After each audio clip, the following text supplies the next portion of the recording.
Support for Here and Now comes from BetterHelp, committed to supporting mental health through therapy. Clients are matched with one of 25,000 therapists and can communicate via video, chat, or phone at betterhelp.com/public. And now to India, which marks 75 years of independence this year. It is the world's largest democracy, but human rights groups question the country's commitment to democracy, in large part because of Kashmir. It is a Himalayan region divided between India and Pakistan. India has flooded its side of Kashmir with troops, shut down the internet, and jailed politicians. Raksha Kumar brings us stories of 3 generations of Kashmiris whose lives illustrate the changing nature in this decades-long conflict. 80-year-old poet Zarif Ahmed takes me to his study, which is filled from floor to ceiling with books in Urdu, English, and Persian, some of which he wrote. Ahmed won India's highest award for literature, but what he's most proud of is a tiny notebook where he scribbled the locations for all the trees he has planted. Police headquarters In police stations, government offices, and universities, where the shade can cool off tensions, he says. Kashmir has been tense for the past 75 years, with both India and Pakistan staking claim to it.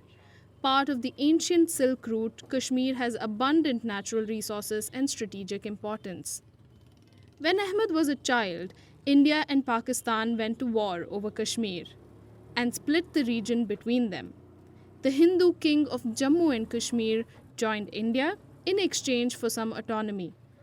Later, India promised to let Kashmiris vote on their future, but that never happened. We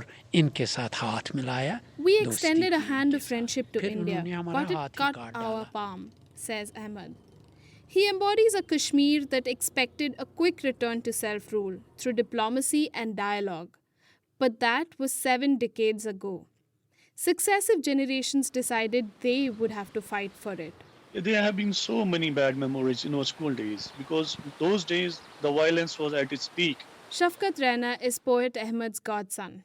He went to school in Kashmir in the 80s and 90s, the bloodiest decades. I still remember there was firing incident. We ducked under the benches and the bullets were going outside and we were just hide ourselves under the desk. He was caught in the crossfire between Indian soldiers and Kashmiri youth who illegally crossed the border to Pakistan to acquire weapons and to learn how to use them. Raina says his generation idolized the militants. They were praised. I still remember they used to come play cricket with the locals. They used to keep their guns aside. I mean, for kids like us, real heroes we used to see. Raina's generation thought a resolution to the Kashmir conflict would come through insurgency against India with a little help from Pakistan, says researcher Alpana Kishore. In the 90s, there was great interest in Pakistan as a savior. What happened later is that they understood that Pakistan is not going to go to war with India over Kashmir. So Kashmir plunged into endless cycles of violence. Islamist insurgency spread. Minority Hindus fled for their lives.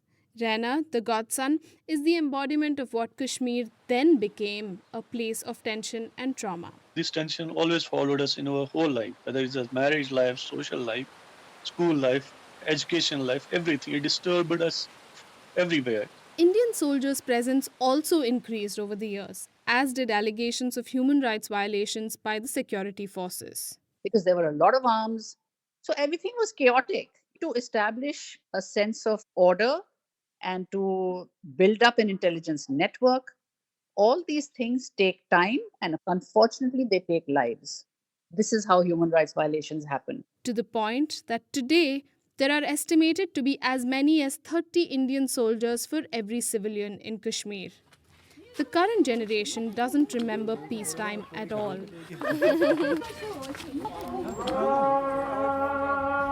I met 25-year-old Amir Band at his village in Pulwama, a place synonymous with suicide bombs. He is Raina's young friend and mentee, and he is missing an eye. He describes how an Indian soldier shot him in the eye with rubber bullets. While his mentor Raina grew up in a Kashmir caught in the crossfire, Band's generation sees Kashmir as an occupied territory. with no possibility of resolution. ये सारा blame चढ़ाते हैं हिंदुस्तान पे, ये बोल रहे हैं कि यहाँ पे जो And they आतंकी blame एजेंसियां Indian हैं, soldiers, वही he ये सब says, कर रही for हैं। killings, disappearances, and daily harassment. He is now the president of an association of Kashmiris who have rubber bullets lodged in their bodies. There are thousands of such victims. 3 years ago, the Indian government tried a very different way of resolving this conflict. August 5th, 2019. A historic day that changed India forever. It cancelled Kashmir's autonomy and brought it under the central government's control. But it also filled the streets with even more soldiers, cut off the internet, and muzzled the media. Prime Minister Narendra Modi's Hindu Nationalist Party considers the Kashmir conflict now resolved. This summer, it's celebrating 75 years of India's independence from British rule. But not all Kashmiris are celebrating along, says Mirza Saeed Beg, a Kashmiri human rights lawyer. While Indians celebrate their independence from subjugation, they must also introspect as to what kind of union gets created by force and whether such forced unions merit celebration. Different generations of Kashmiris hope for different types of resolution, but all have conflict fatigue now.